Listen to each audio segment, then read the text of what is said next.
The merchant appeared at precisely 11:58, materializing from the shadows of Midnight Station, like smoke given form. Adrian Cole barely glanced up from his synthetic whiskey. Another Thursday night drowning in the amber glow of artificial stars beyond the viewport. The station's recycled air tasted of metal and broken dreams, fitting for a diplomatic failure nursing his third drink. "Time is a curious thing," the merchant said, sliding onto the adjacent bar stool with movements too fluid to be entirely human. His coat seemed to absorb light, creating pools of darkness that hurt to look at directly. "Some say it heals all wounds. Others claim it reveals all truths. But you, Adrian Cole, you believe time has forgotten you entirely." Adrian's hand tightened around his glass. "If you're selling something, I'm not interested. If you're here to gloat about the Arcturus conference, the exit's that way." The conference. Even thinking about it made his jaw clench. 6 months had passed since humanity's greatest diplomatic humiliation, when the Galactic Coalition had laughed him out of the chambers. "Humans," Ambassador Kresh had sneered, his crystalline form radiating contempt. "Are merchants and warmongers. Nothing more. You peddle trinkets and violence, calling it culture. The Coalition has no need for your kind beyond basic trade agreements." The merchant reached into his coat, producing a pocket watch that seemed older than space travel itself. Bronze and silver intertwined in patterns that shifted when Adrian wasn't looking directly at them. "I'm not here to sell you anything, Mr. Cole. I'm here to return something that was always meant to be yours." "I don't own any antiques." Adrian drained his whiskey, signaling for another. The bartender, a four-armed centaurian, poured without comment. Midnight Station attracted the dregs of the galaxy, the forgotten and the forsaken. Perfect company for a washed-up diplomat. Ownership is such a limited concept. The merchant placed the watch on the bar between them. Up close, Adrian could see inscriptions in a dozen languages, some human, others alien, and a few that seemed to predate both. "This particular piece has been waiting for you since before you were born. Since before your grandmother fled Earth during the Water Wars. Since before humanity discovered the first jump gate." Despite himself, Adrian found his gaze drawn to the watch. The metal felt warm, almost alive.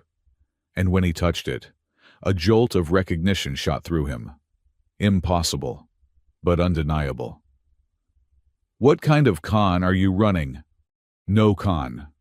Just a simple transaction completed across centuries." The merchant stood, his form already beginning to fade at the edges. "Listen for the midnight voice. Adrian Cole. Your life begins again in 3 minutes." Before Adrian could respond, the merchant was gone, leaving only the lingering scent of ozone and old paper. The watch lay on the bar, its second hand ticking with mechanical precision. Adrian picked it up, surprised by its weight. Real metal, not the synthetic alloys that dominated modern manufacturing. The inscription on the back read, "Time is the fire in which we burn, unless we learn to dance within the flames." "Cryptic nonsense," Adrian muttered, but he pocketed the watch anyway. The Centaurian bartender was already wiping down where the merchant had sat, as if he'd never been there at all. Adrian's quarters were a 15-minute walk through the station's lower rings, past the gambling dens and black market stalls that never closed. Midnight Station never slept, existing in that perpetual twilight between legitimate commerce and criminal enterprise. The Planetary Alliance maintained it as a neutral zone, too useful to shut down, too dangerous to officially acknowledge. His apartment was sparse, functional. A bed, a desk, a window overlooking the cosmic void. The walls held no decorations save a single photograph Adrian, shaking hands with Earth's president after his first successful negotiation. Back when he'd believed in the power of words over weapons, when he'd thought humanity could earn respect through diplomacy rather than force, How naive he'd been. The watch read 11:59. Adrian set it on his nightstand and prepared for bed, trying to ignore the way it seemed to pulse with its own rhythm. Sleep had been elusive since Arcturus, his dreams haunted by mocking laughter and his own fumbling attempts to defend humanity's worth. "We gave the galaxy jazz," he'd argued desperately. "Literature that moves souls, art that captures the infinite. We've shown that diversity of thought leads to innovation." "Pretty words," Ambassador Kresh had replied, "but your actions speak louder. How many wars in your brief history, how many of your own kind have you sold into servitude for profit? No, Mr. Cole, humans are useful tools, nothing more, except your place." The memory burned, made worse by the kernel of truth within the accusation. Humanity's history was far from pristine. But they'd grown, evolved, learned from their mistakes.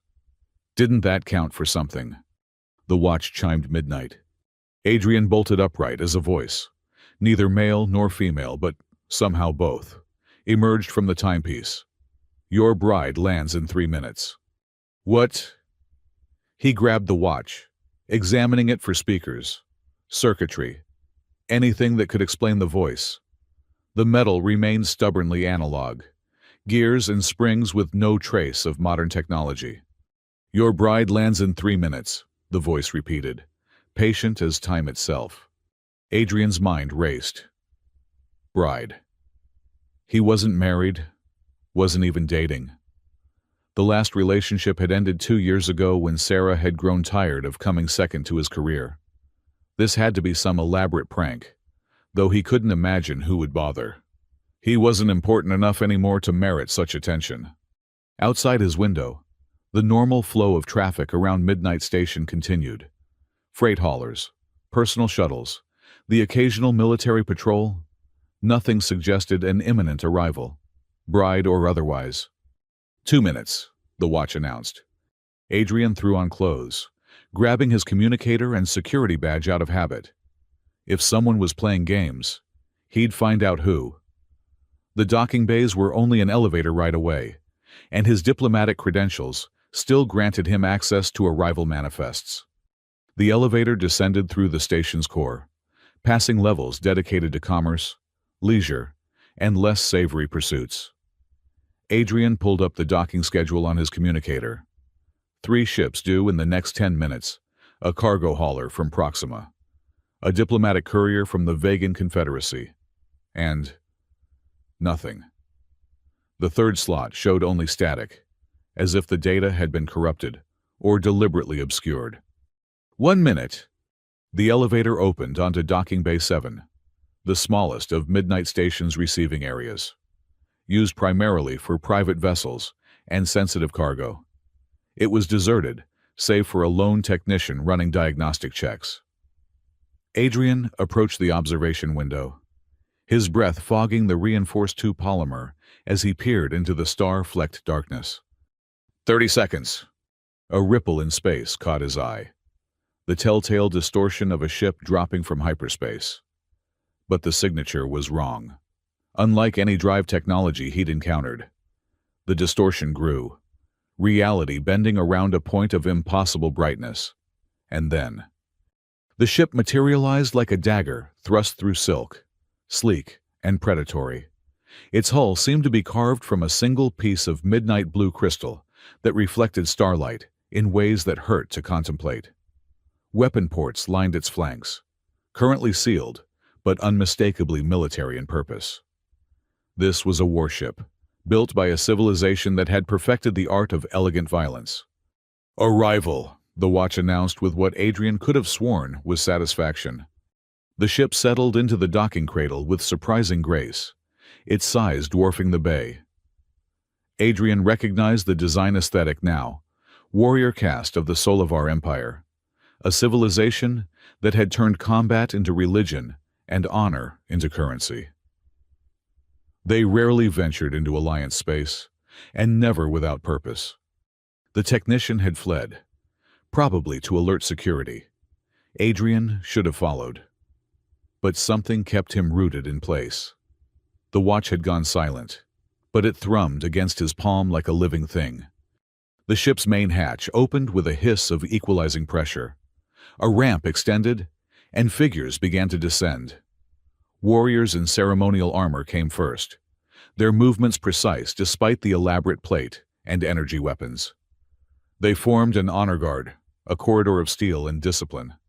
And then she appeared. Lady Sarai Vorkani stepped from her ship like a force of nature given feminine form. Where her guards were all sharp angles and barely contained violence, she moved with a dancer's grace that somehow made her seem more dangerous, not less. Her armor was ceremonial rather than practical. Deep purple shot through with silver constellations that mapped battles won and enemies conquered. Her skin held the faint blue tinge common to her people, marking her as pure-blooded Solovar nobility. But it was her eyes that captured Adrian's attention. Golden, like Earth's old sun. They swept the docking bay with intelligence that missed nothing. When they landed on him, standing frozen at the observation window, her lips curved in what might have been amusement or challenge. She raised one hand, a gesture that somehow commanded attention across the distance and through reinforced polymer. When she spoke, her voice carried despite the barrier, projected by technology or sheer force of will. Adrian Cole, by the ancient rites and the prophecy of the timekeepers, I name you as my intended. Come forth and face your destiny. The watch chimed once more, a sound like cosmic laughter. Your bride has arrived. Adrian's mind struggled to process what was happening. Prophecy intended. The Solovar practiced arranged marriages. He knew. Political tools to cement alliances and end wars. But they'd never included humans in such arrangements. Their culture was built on strength, honor, and martial prowess. Everything humanity had been mocked for lacking. Security forces were flooding the bay now. Station personnel in riot gear forming a barrier between the Solovar delegation and the rest of the station. Commander Walsh, head of security, was already on his communicator, probably alerting the Planetary Alliance to a potential diplomatic incident. Adrian's own communicator buzzed. Walsh's voice crackled through, Cole, what the hell did you do? I have no idea, Adrian said honestly. Well, they're asking for you by name. The lady claims you're her fiancé. Please tell me this is some cultural misunderstanding. Adrian looked at the watch, its face now showing symbols he didn't recognize instead of numbers. I think I need to go down there. Are you insane? We don't know what they want. They want me, apparently. Adrian was already moving toward the access stairs. And if I don't go, this becomes an incident. The Solovar don't make social calls. Commander, if they're here, it's for a reason. Cole, wait for backup at least. Adrian cut the connection. His diplomatic instincts, rusty from months of disuse, were screaming at him. The Solovar valued directness, courage in the face of uncertainty. Hiding behind security would be seen as cowardice, confirming every negative stereotype about humanity. The access stairs deposited him on the bay floor, just as a tense standoff was developing. Station security had weapons drawn, but not aimed, while the Solovar warriors stood in perfect formation, hands resting on sword hilts with practiced ease. One wrong move would turn the docking bay into a slaughterhouse. Adrian stepped between the two groups, hands raised in what he hoped was a universal gesture of peaceful intent. I'm Adrian Cole. You asked for me.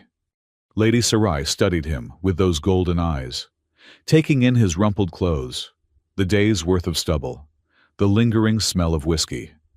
If she found him wanting, her expression didn't show it.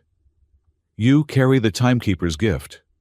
Adrian pulled out the watch, which seemed to glow faintly in the bay's harsh lighting. This a merchant gave it to me an hour ago. Not gave. Returned. Sarai descended the ramp with deliberate steps, her guard moving to maintain formation around her. Up close, Adrian could see she was younger than he'd first thought. Perhaps his own age. though the Solovar aged differently than humans.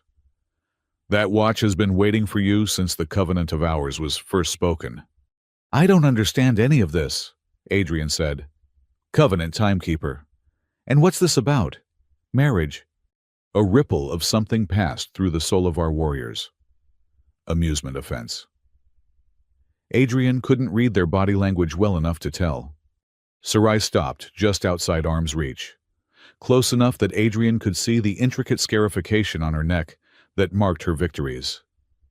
You truly don't know. Your ignorance of your own heritage is almost charming. She tilted her head, studying him like a particularly interesting puzzle. Very well. I will educate you, as is a bride's duty. Now wait just a minute. The Covenant of Hours was established 3 centuries ago, when your people first stumbled into the void. Sarai began to circle him, a predator evaluating prey. A human explorer, Marcus Trent, saved the life of warlord Cain the Elder. As reward, he was offered a boon. Gold. He refused. Territory he had no interest. Instead, he asked for time. Adrian turned to keep her in sight, acutely aware of how the Solovar warriors had subtly shifted position to surround him. Time for what? Time for humanity to prove itself worthy of respect. The warlord granted his request, but with conditions. When the appointed hour came, marked by the timekeeper's watch, a union would be forged. Human cleverness joined with Solovar strength, your blood and ours, creating something new. And you think I'm what Marcus Trent's descendant? I know you are. Sarai stopped directly in front of him, close enough that he could feel the heat radiating from her armor's power source. Just as I know the watch called to you tonight, after lying dormant for decades, the time of proving has ended. Adrian Cole, now comes the time of choosing. Commander Walsh's voice crackled over the bay's communication system. Lady Sarai, I'm going to need to see some documentation before anyone goes anywhere. This is still Alliance space, and we have procedures. Sarai's hand moved to her sword hilt, not quite drawing, but making her intent clear. I recognize no authority here save the Covenant. The human is mine by right of prophecy and blood debt. Any who stand between us will answer to Solovar law. The tension in the bay ratcheted up another notch. Adrian could see fingers tightening on triggers, warriors adjusting their stances for combat. One wrong word would turn this into a massacre, and station security would lose. Badly. Stand down, Adrian called out, surprising himself with the authority in his voice. Commander Walsh, order your people to lower their weapons. Cole, have you lost your mind? This is a diplomatic matter now. Adrian straightened, falling back on training that had been useless at Arcturus, but might save lives here. Lady Sarai is here under terms of an existing treaty. Apparently, we need to resolve this through dialogue, not weapons. He turned to Sarai, switching to formal Solovar, a language he'd studied, but never had occasion to use. Your presence honors this humble station, Lady of Battles, but surely even prophecy allows for discussion. Your people value the clash of words as much as the clash of blades. Surprise flickered across Sarai's features. Few humans bothered to learn Solovar. Fewer still could speak it without mangling the tonal qualities. You have studied our ways. I was a diplomat. It was my job to understand, even if understanding wasn't enough. The bitterness crept into his voice despite his efforts. The failed peace speaker of Arcturus. Recognition dawned in her eyes. You tried to win with words what your people could not claim through strength. A fool's errand, but perhaps a noble one. Is that why I was chosen to be mocked by another civilization for humanity's shortcomings? Sarai laughed, a sound like crystal chimes in a hurricane. Mocked. Oh, Adrian Cole, you understand so little. You were not chosen for your failures. You were chosen for what you might become, if you have the courage to grasp it. She sheathed her sword with a decisive motion, and the tension in the bay decreased fractionally. But you are right. Discussion has merit, and I would not start our courtship with blood. Where may we speak privately? Courtship. The word sent a chill down Adrian's spine. This was really happening. Somehow. A pocket watch and a promise made centuries ago had upended his life in the span of an hour. The station has diplomatic quarters, he offered. Neutral ground. Acceptable. Sarai gestured to her guards, who formed up with military precision. Lead the way, my intended. We have much to discuss before the sun rises on our new future. As Adrian led the Solovar delegation through Midnight Station's corridors, the watch pulsed against his chest like a second heartbeat. Citizens and visitors alike pressed against walls to let them pass, eyes wide with a mixture of fear and fascination. Word would spread quickly: a human and a Solovar noble, bound by ancient prophecy. He caught sight of his reflection in a darkened window and almost laughed. 12 hours ago, he'd been a washed-up diplomat drinking himself toward obscurity. Now he was apparently engaged to alien royalty and at the center of a 300-year-old conspiracy. The watch chimed softly, and for just a moment, Adrian could have sworn he heard it whisper, "Your story is just beginning." The diplomatic quarters occupied the station's middle tier, a series of modular suites designed to accommodate various species' environmental needs. Adrian led them to the human standard section, grateful that the Solovar could breathe the same atmosphere without difficulty. The main conference room was austere but functional, with a long table and strategic lighting that had hosted countless negotiations over the years. Sarai dismissed all but 2 of her guards, stationing them at the door. She removed her ceremonial helmet, revealing hair the color of star-drunk midnight, woven into complex braids that probably told their own stories of lineage and accomplishment. Without the armor's bulk, she seemed smaller, but no less dangerous, like a blade freed from its sheath. "So," Adrian said, settling into a chair across from her, "explain to me why I should believe any of this. Ancient covenants, prophecies, magical watches that announce arriving brides. It sounds like something from a bad holodrama." "Your skepticism is understandable but irrelevant." Sarai poured herself water from the provided pitcher, her movements economical and precise. "Belief does not change truth. The watch recognized you. It spoke. I am here. These are facts, not faith." Adrian pulled out the watch, setting it on the table between them.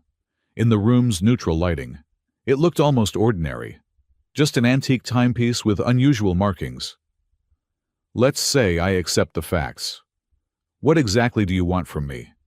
What does this arrangement entail?" "Marriage, obviously." Sarai said it like she was discussing the weather. "A joining of bloodlines as prescribed by the covenant. Your genetic material combined with mine to produce offspring that will bridge our species. Just like that, no courtship, no getting to know each other, straight to breeding." Her eyes flashed dangerously. "Do not mistake necessity for barbarism. Adrian Cole, the Solovar do not treat marriage lightly. Yes, the covenant demands union. But how that union unfolds, that remains to be written." She leaned forward, and Adrian caught a scent like ozone and something floral he couldn't identify. "Tell me, diplomat, what do you know of my people beyond your dusty studies? You value strength above all else. Your entire society is structured around warrior castes and combat trials. Politics are settled through ritualized duels. You've been spacefaring for 1,000 years and have never lost a war. Surface truths." Sarai's expression suggested he'd failed some test. "What of our poetry, our music that can reduce grown warriors to tears, the decade-long courtship rituals where lovers prove their worth through art as much as combat? You see the blade but miss the hand that wields it." Adrian felt properly chastised. He had studied the Solovar, but only as potential adversaries or allies, reducing them to strategic assessments and cultural bullet points. "You're right. I apologize." Better. She sat back, somehow making the simple chair seem like a throne. Now I will tell you truths your databases lack. The Solovar are dying. The words hung in the air like a physical presence. Adrian straightened, his diplomatic instincts finally engaging fully. Dying how disease wore. Stagnation. The admission clearly cost her. We have perfected the art of war until there are no more victories to claim. Our bloodlines have become so refined, so specialized, that genetic diversity is failing. Children are fewer each generation. Those born often lack the fire that once defined us. Understanding dawned. The covenant wasn't just about honoring a debt. Your ancestors saw an opportunity. Warlord Caney was many things, but never a fool. Sarai's smile held edges sharp enough to cut. Your species is chaos incarnate. You adapt, evolve, overcome through sheer stubborn refusal to accept limitation. In 3 centuries, you've gone from one world to hundreds. Your genetic diversity is enviable. So I'm what breeding stock. You are hope. The words came out harder than she probably intended. The watch choosing you means you carry the necessary genetic markers. Yes. But more than that, you were willing to stand before the coalition and argue for humanity's worth, despite knowing you would fail.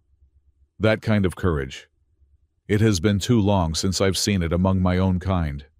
Adrian processed this, his mind racing through implications. A dying warrior race, seeking renewal through human genetic diversity. It was almost poetic, in a deeply disturbing way.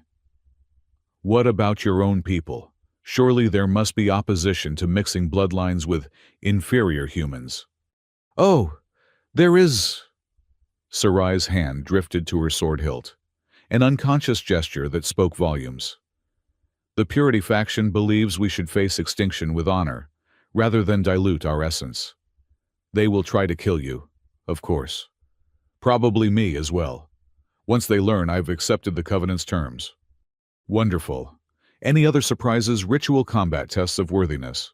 Do I have to slay a dragon to prove my valor? Dragons are extinct. We killed the last one centuries ago. She said it with such matter-of-fact sadness that Adrian couldn't tell if she was joking. But yes, there will be trials. The marriage cannot proceed without approval from the War Council.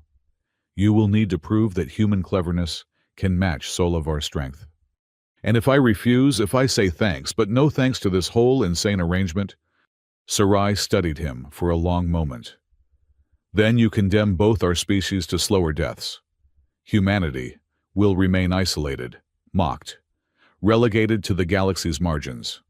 The Solovar will fade into history, too proud to bend, too rigid to evolve.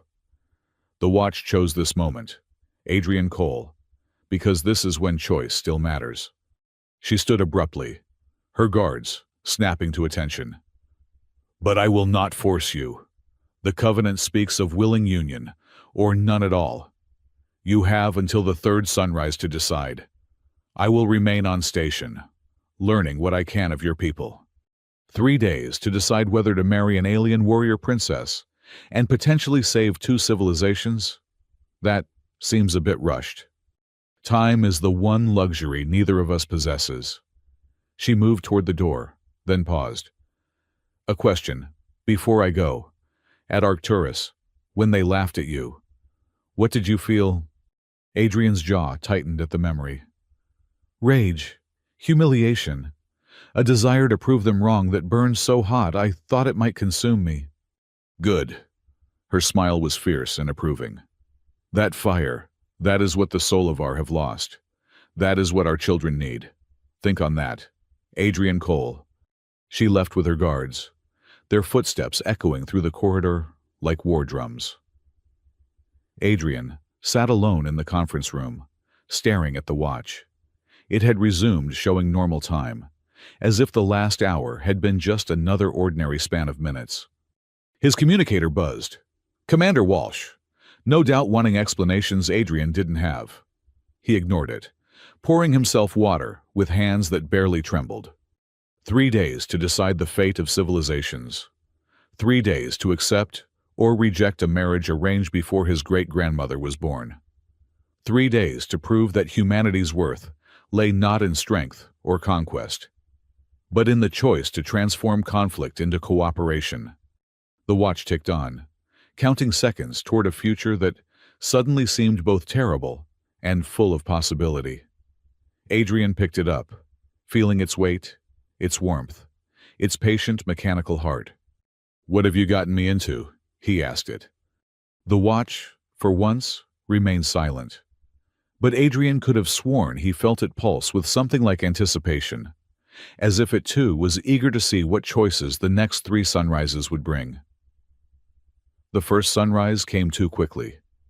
Adrian hadn't slept, spending the night researching everything he could find about the Solovar and the mysterious Covenant of Hours. The station's databases were frustratingly sparse on details, offering only the standard diplomatic briefings and cultural overviews he'd already memorized years ago. What he did find was buried in the personal logs of early human explorers, fragmentary accounts that mentioned the timekeepers in passing, references to a sect within Solovar society that claimed to see possible futures, guiding their people through crucial decision points. Most xenoanthropologists dismissed them as myth, but Adrian was starting to reconsider what was myth and what was simply truth dressed in legend. The watch hadn't spoken again, but it had done something arguably worse. Every hour, on the hour, it showed him visions, brief flashes of possible futures that left him reeling. In one, he saw himself in Solovar armor, standing beside Sarai as they addressed a united council of species. In another, Midnight Station burned while human and Solovar ships tore each other apart. The visions felt real enough to taste, real enough to fear. "You look terrible," Commander Walsh said, sliding into the seat across from Adrian in the station's main cafeteria. The morning crowd was thin, mostly night shift workers grabbing breakfast before bed. "Thanks. That's exactly what I needed to hear." Adrian nursed his coffee, his 3rd cup since dawn. The synthetic caffeine was doing nothing for his exhaustion, but at least gave his hands something to do. Walsh studied him with the calculating gaze of a career security officer. "Want to tell me what's really going on? Because the official story Lady Sarai filed says you're engaged by ancient treaty, which sounds like the kind of thing that starts wars, not prevents them. It's complicated. It always is with you diplomats." Walsh leaned back, her cybernetic eye whirring as it focused. She'd lost the original in a pirate raid years ago, back when Midnight Station was even rougher than it was now. "But here's what's not complicated. I've got 3 more Solovar ships requesting docking permission. Different factions, based on their identification codes, and a Planetary Alliance cruiser that's just passing by, but has powered up its weapon systems." Adrian's stomach dropped. 3 days. She said I had 3 days to decide. "Yeah. Well, apparently not everyone got that memo." Walsh pulled up a holographic display from her wrist unit. "The Purity faction ship arrived 2 hours ago. They're demanding you be turned over for violation of sacred bloodlines. The other 2 are treaty keepers, here to ensure the covenant is honored. Whatever you've gotten yourself into, Cole, it's bigger than just you and the princess." Princess? The word sat strangely in Adrian's mind. Sarai was many things, but the fairy tale term seemed inadequate for a woman who could probably kill him 17 different ways with her bare hands. "Any advice?" Adrian asked. "Run. Fast and far." Walsh's expression softened slightly. "But you won't, will you? You've got that look. Same one you had before Arcturus. Like you think you can fix everything with the right words and enough determination." "It didn't work last time." "No, but that didn't stop you from trying." She stood, the hologram disappearing. "Lady Sarai has requested a cultural exchange. She wants to understand human customs regarding courtship. I'm assigning you as her liaison." "Walsh." "It's not a request. Cole. Either you're her fiancé, in which case this is appropriate, or you're not, in which case we need to maintain the diplomatic fiction until those warships decide what they're doing. She paused at the cafeteria exit. Try not to start an interstellar incident. I've got enough paperwork as it is. Adrian found Sarai in the station's observation deck, the massive transparent aluminum dome that offered a 360-degree view of space. She stood with her back to him, hands clasped behind her, watching the dance of vessels around the station. She'd traded her ceremonial armor for a more practical combat suit that still managed to make her look lethal. Your security chief is efficient, she said without turning. I asked for you 20 minutes ago. I was researching. Adrian moved to stand beside her, maintaining a careful distance. The timekeepers, the visions. You didn't mention the watch would show me possible futures. I didn't know it would. The timekeeper's gifts are unpredictable. She glanced at him, golden eyes unreadable. What have you seen? War, peace, death, life, 1,000 variations on what might be. He pulled out the watch, its face currently showing normal time. Is any of it real? All of it. None of it. Sarai turned to face him fully. The future exists in probability waves until choices collapse them into reality. The watch shows you the most likely outcomes based on current patterns. Change the patterns. Change the future. Quantum prophecy. Wonderful. Adrian pocketed the watch again. Your Purity faction friends have arrived. They are not my friends. The words came out sharp enough to cut steel. They represent everything that's killing my people. Rigid thinking, rejection of change, the belief that death with honor is preferable to life with adaptation. And yet they're here. Because the covenant is sacred law. Even they cannot simply ignore it. She moved to a different viewing angle, watching a sleek Solovar destroyer hold position just outside the station's defense perimeter. They will try to provoke you into something they can interpret as cowardice or unworthiness. Then, they can claim the covenant is void. What constitutes unworthiness in Solovar culture? Fleeing from challenge, choosing safety over justice, valuing personal comfort over collective need. She smiled thinly. All things humans are famous for, according to our propaganda. We prefer to call it pragmatism. Is that what you called it at Arcturus, when you stood before beings who could have vaporized you with a thought and demanded recognition for your species? She shook her head. That wasn't pragmatism. Adrian Cole. That was the kind of glorious stupidity my people used to value. Before Adrian could respond, alarms began wailing through the station. Emergency lights bathed the observation deck in red, and Walsh's voice echoed from the communication system. Security alert. Unauthorized personnel in Docking Bay 12. All civilians remain in place. Sarai was already moving, her hand on her sword. The Purity faction. They're making their move early. Wait. Adrian caught her arm, surprised by the solid muscle beneath the combat suit. You can't just charge in there. This is still Alliance territory. And those are my people violating it. She shook off his grip but didn't immediately rush away. If I don't respond, they'll see weakness. If your security forces have to subdue them, it becomes an interstellar incident. Adrian's mind raced through possibilities, his diplomatic training finally finding purchase. What if we turned this into an opportunity? Explain, quickly. The Purity faction expects you to meet violence with violence. They expect me to hide behind station security. What if we deny them both? He was already moving toward the lift, Sarai keeping pace. You said Solovar politics can be settled through ritualized duels. Does that extend to matters of honor? In theory.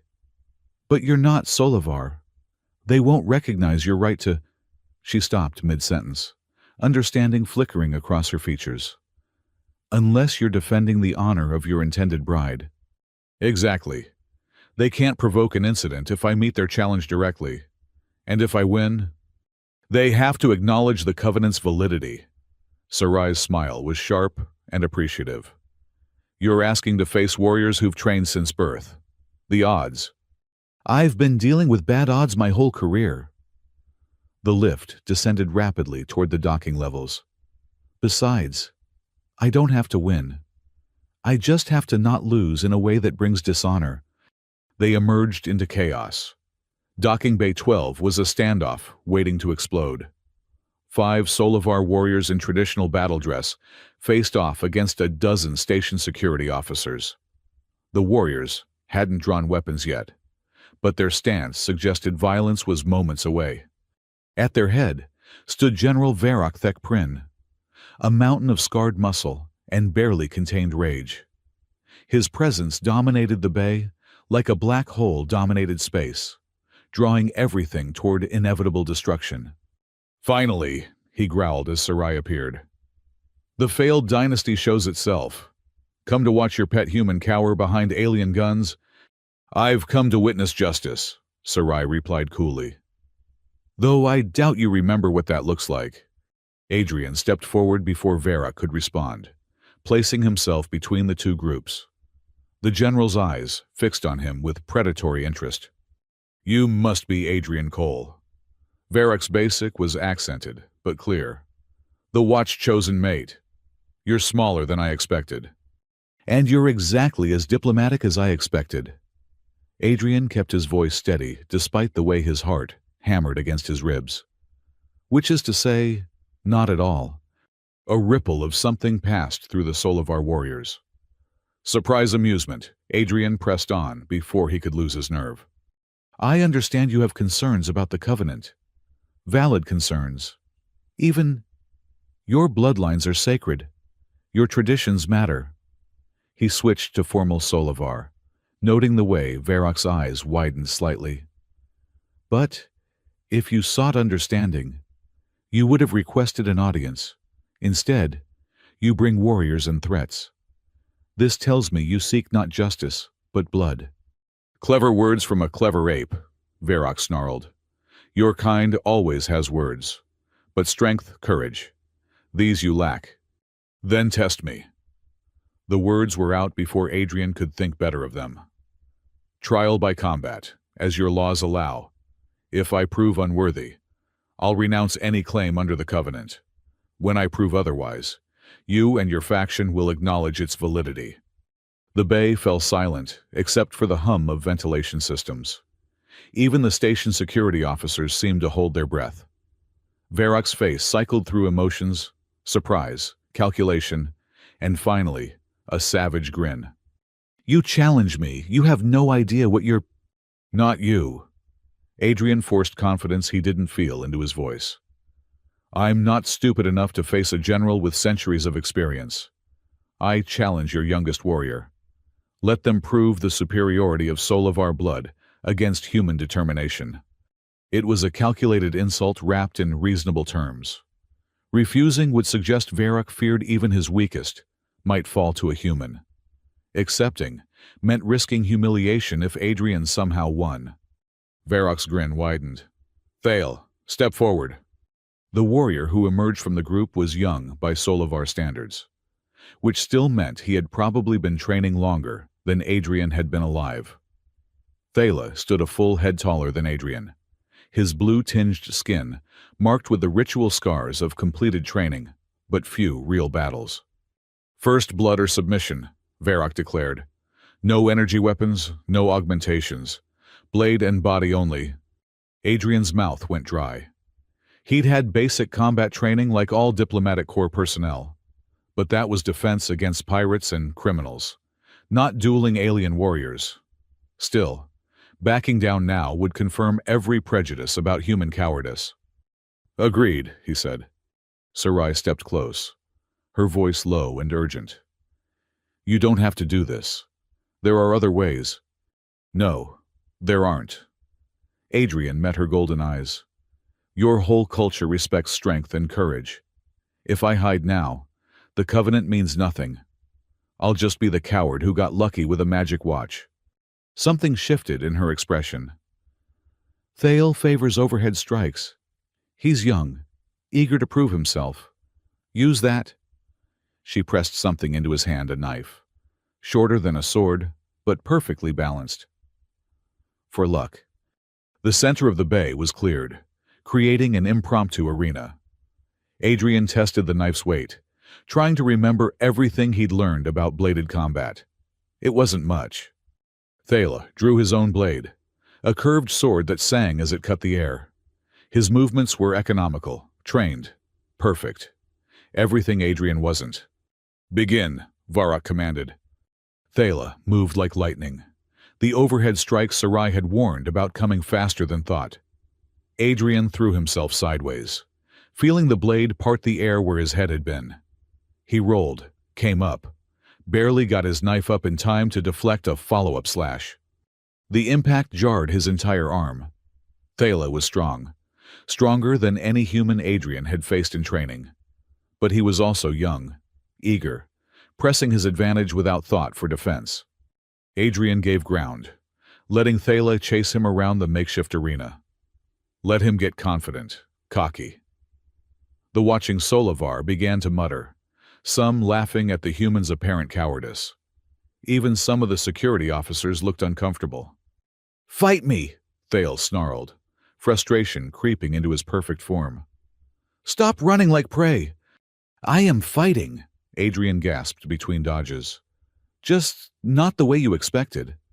The watch in his pocket pulsed, and suddenly, Adrian saw it, a flash of probability. Thala overextending on his next strike. Without thinking, Adrian dropped to one knee as the sword whistled overhead, then surged up inside Thala's guard. His knife found the gap in Thala's armor at the shoulder, drawing a line of pale blue blood. First blood. The match was over. The bay erupted. Some Solovar roared in outrage, others in approval. Thala stared at the blood on his shoulder with something like shock. He'd been beaten by a human, using tactics no Solovar warrior would employ: evasion, patience, and exploiting an opponent's assumptions. "Trickery," Varrock spat. "Deception and cowardice." "Strategy and adaptation." Sarai's voice cut through the noise like a blade. "The very qualities the Covenant sought to bring to our bloodlines. Or have you forgotten why we're dying?" "Varrock." The general's face darkened. "This proves nothing. One lucky strike." "Proves everything." A new voice echoed through the bay, and everyone turned to see who had spoken. The figure who entered was ancient even by Solovar standards, moving with the careful precision of someone holding tremendous power in check. Her armor was different from the others, marked with symbols that seemed to shift and change when viewed directly. "Keeper Alara," Sarai breathed.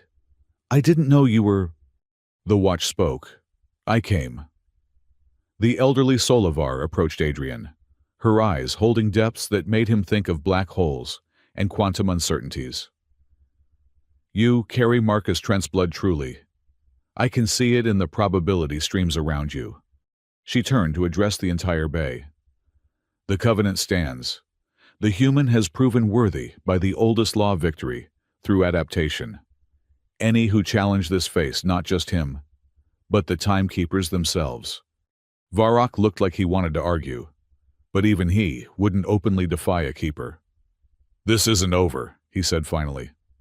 "The council will hear of this." "I'm counting on it," Adrian said, finding his voice again. "Tell them humanity stands ready to honor the Covenant. Tell them we offer not just genetic diversity, but new ways of thinking, new approaches to old problems. Tell them—" He paused, meeting Varrock's glare steadily. "Tell them the age of isolation is ending, whether they're ready or not." Varrock left with his warriors, their departure more subdued than their arrival. The station security began to disperse, though Walsh gave Adrian a look that promised a very long debriefing later. Keeper Alara approached Adrian, studying the watch he still held. "You saw the probability. That's why you moved when you did."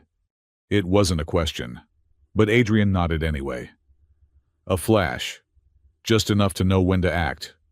"The gift awakens differently in each bearer." Marcus saw distant futures, decades ahead. You see moments, heartbeats of possibility. She smiled, an expression that transformed her ancient features. Perhaps that's what these times need. Not grand prophecy, but moment-to-moment choice. She turned to Sarai. Guard him well. The Purity faction will not accept this easily. The next challenge won't be so straightforward. With that warning, she departed, leaving Adrian and Sarai alone in the bay. Adrian's hands were shaking now that the adrenaline was fading, and his shoulder ached where he'd rolled across the deck plating. That was incredibly stupid, Sarai said. Yes. Brave but stupid. Story of my life. Adrian managed a weak smile. Did I at least earn some respect? From me. You had that when you switched to formal Solovar in front of Varrock. She retrieved her knife, noting the blood on its edge with approval. From my people that remains to be seen. But you've given us something to work with. They walked back toward the lift together. Adrian could feel the watch pulsing in his pocket, showing him fragments of futures where he and Sarai stood together before councils and crowds, where their children bridged two species, where peace was built on understanding rather than strength alone, but also futures where everything burned, where the wrong choice led to war and extinction. 2 more sunrises, he said quietly. 2 more sunrises, she agreed. Think you'll survive them? Adrian thought about Varrock's parting threat, about the political complexities ahead, about the sheer impossibility of what the Covenant demanded. Then, he thought about the alternative humanity forever on the margins.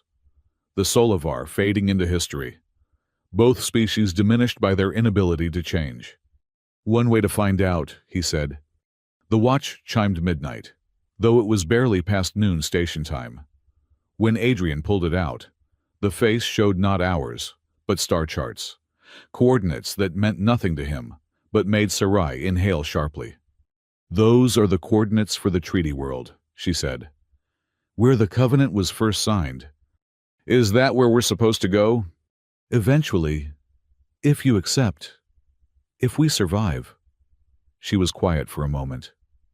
Adrian, what you did today, it wasn't just about the duel. You understood something most humans in Solovar miss. This isn't about strength versus cleverness, tradition versus innovation. It's about synthesis, creating something new from the best of both. Is that your way of saying you approve of your arranged fiancé?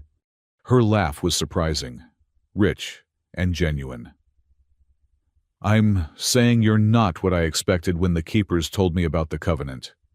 I thought I'd find another human diplomat, all smooth words and hidden agendas. Instead, I find someone willing to face warriors with nothing but determination and a borrowed knife. Don't forget the magic time-telling watch. How could I forget that? She sobered. The next sunrise will bring the War Council's representatives. They'll want more than blood sport. They'll want to see if you can think like a leader, plan like a strategist, different challenges. And the third sunrise. That's when you choose. Accept the Covenant fully, with all it entails, or walk away. She met his eyes. No one will blame you if you refuse. This is a heavy burden for someone who didn't ask for it. Adrian thought about his life before the watch, the failed negotiation, the mockery, the sense that humanity would always be outsiders looking in. Then he thought about what he'd felt facing Thale terror. Yes, but also purpose. For the first time since Arcturus, he'd acted instead of just reacting. I need to prepare for tomorrow, he said. Will you help me? I know the basics of Solovar culture, but if I'm going to face your war council, I'll help. Something warm entered her expression. On one condition, you teach me something human in exchange. Your security chief mentioned courtship customs. I find myself curious about how your people approach such things when prophecy isn't involved. Despite everything, Adrian felt himself smile. Deal. Though I should warn you, human courtship is messy, inefficient, and often ends badly. Perfect, Sarai smiled back. It sounds like exactly what my people need to learn. As they entered the lift, the watch showed normal time again. But Adrian could feel it waiting, patient as entropy, counting down to choices that would reshape two civilizations. Two sunrises left to prove humanity's worth. Two sunrises to decide if he could accept a marriage arranged before his birth to save species he was only beginning to understand. The lift rose toward uncertain futures, carrying a failed diplomat and a warrior princess who might, together, forge something neither human nor Solivar, but somehow both. The watch ticked on, marking moments of possibility, waiting for choices to collapse probability into destiny. Outside, ships circled Midnight Station like predators scenting blood, but also like protectors. Adrian realized. Some came to challenge the Covenant, others to defend it. The galaxy itself held its breath, waiting to see if two species could overcome their natures and create something new. Two sunrises, two chances, two hearts beginning to beat in something approaching sync. The future remained unwritten, but for the first time in months, Adrian Cole was eager to help write it. The second sunrise brought ships. Adrian watched from Sarai's quarters as vessel after vessel dropped from hyperspace, each representing a different faction of Solivar society. War cruisers bristling with weapons, diplomatic yachts gleaming with ceremonial shields, and strangest of all, a ship that seemed to exist partially outside normal space, its hull flickering between states of being. Timekeepers, Sarai explained, following his gaze. Their ships exist in quantum superposition until they need to act. It's said they can see all possible locations simultaneously. Comforting. Adrian turned from the window, noting how Sarai's quarters reflected her dual nature. Weapons lined one wall in precise military formation, while the opposite held what could only be described as art crystalline structures that sang faintly when the air moved, capturing moments of beauty in solid form. She noticed his observation. "You're surprised." "I'm learning not to be." He moved closer to examine one of the sculptures, a piece that seemed to show a battle transforming into a dance. "You made these long ago, before duty consumed everything." A shadow crossed her features. "The War Council will arrive within the hour. Are you ready?" Adrian touched the watch in his pocket, feeling its steady pulse. Since the duel with Thale, it had been showing him more frequent visions, fragments of possibility that came and went like quantum ghosts. In some, he stood triumphant before the council. In others, he failed so spectacularly that war erupted within minutes. "Define ready," he said. "I've studied every precedent, every law and tradition you've shared. But somehow, I don't think this will be decided by legal arguments." "No, it won't."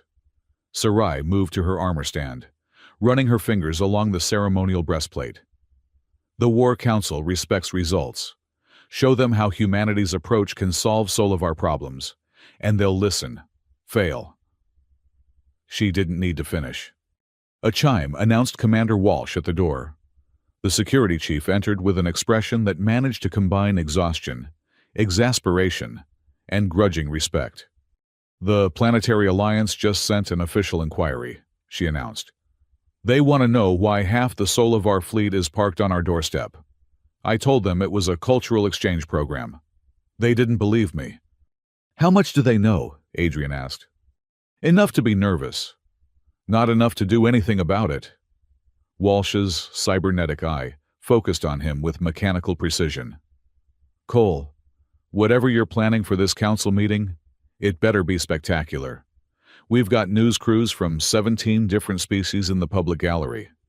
This has gone from private arrangement to galactic theater." Adrian felt his stomach drop. "News crews.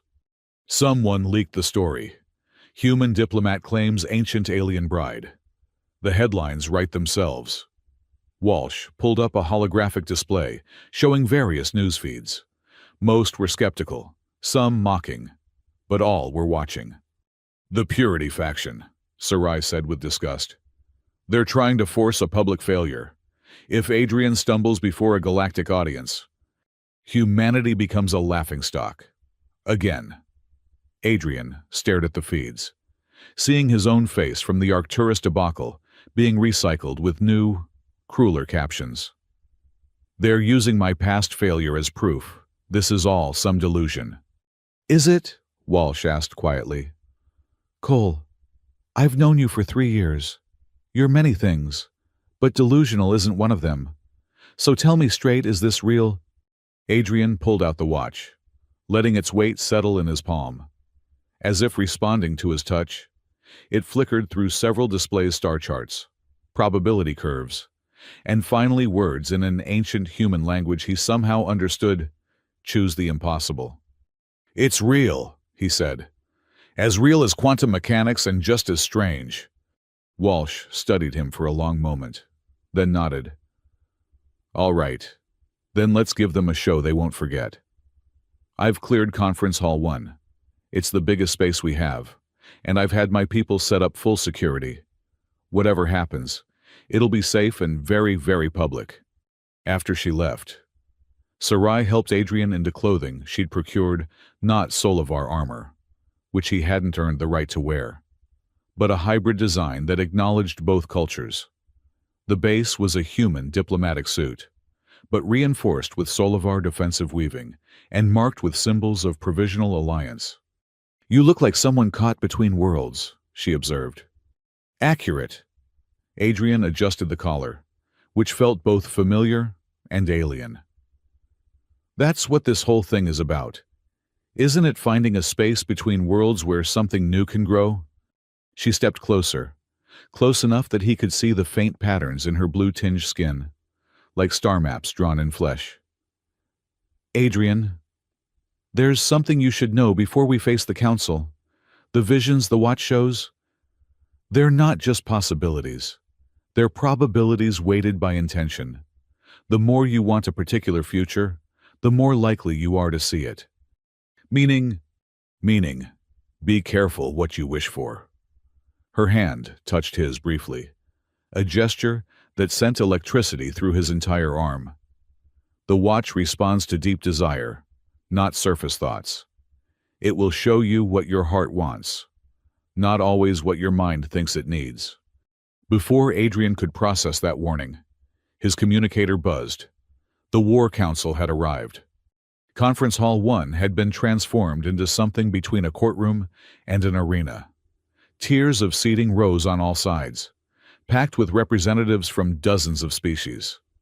The news crews Walsh had mentioned were stationed at strategic points, their cameras creating a web of observation that would broadcast whatever happened to billions of beings across known space. At the center, 5 figures sat in judgment. The War Council of the Solivar, each a legend in their own right, each representing a different aspect of their warrior culture. General Thren, the Unbroken, who had never lost a battle. Scholar warrior Melex, who wrote poetry between campaigns. The twins, Kara and Sela, who fought as one mind in 2 bodies. And at their center, War Master Doran, old enough to have known Caney the Elder personally. Adrian and Sarai entered together, the crowd's murmur rising like a tide. He could pick out individual comments in a dozen languages, most skeptical, some openly mocking. The weight of their regard pressed down like gravity from a neutron star. Adrian Cole. War Master Doran's voice silenced the crowd instantly. You stand before us claiming rights under the covenant of ours. You have proven physical courage against young Thale. But the covenant demands more than courage. It demands wisdom, vision, and the ability to bridge impossibilities. How do you answer? Adrian stepped forward, feeling the watch pulse in his pocket. For a moment, the visions came fast and overlapping himself, speaking with passion, with logic, with humor. 1,000 approaches, 1,000 possible futures. He pushed them aside and spoke from instinct instead. I answer with a question, he said, his voice carrying through the hall's acoustics. Why are the Solivar dying? A ripple of offense went through the soul of our contingent. Several hands moved to weapons before Doran raised one finger, commanding stillness. "You dare," General Thren began. "I dare because the Covenant dares," Adrian interrupted, drawing gasps from the crowd. 300 years ago, my ancestor saved Caney the Elder. He could have asked for anything: wealth, power, territory. Instead, he asked for time. Time for what? Not for humanity, to become like you, but for both our species to become something neither could achieve alone. He pulled out the watch, holding it high so the cameras could see it clearly. This device doesn't just tell time, it shows possibilities. And every future where the Solovar thrive, every timeline where your culture survives and grows, involves change.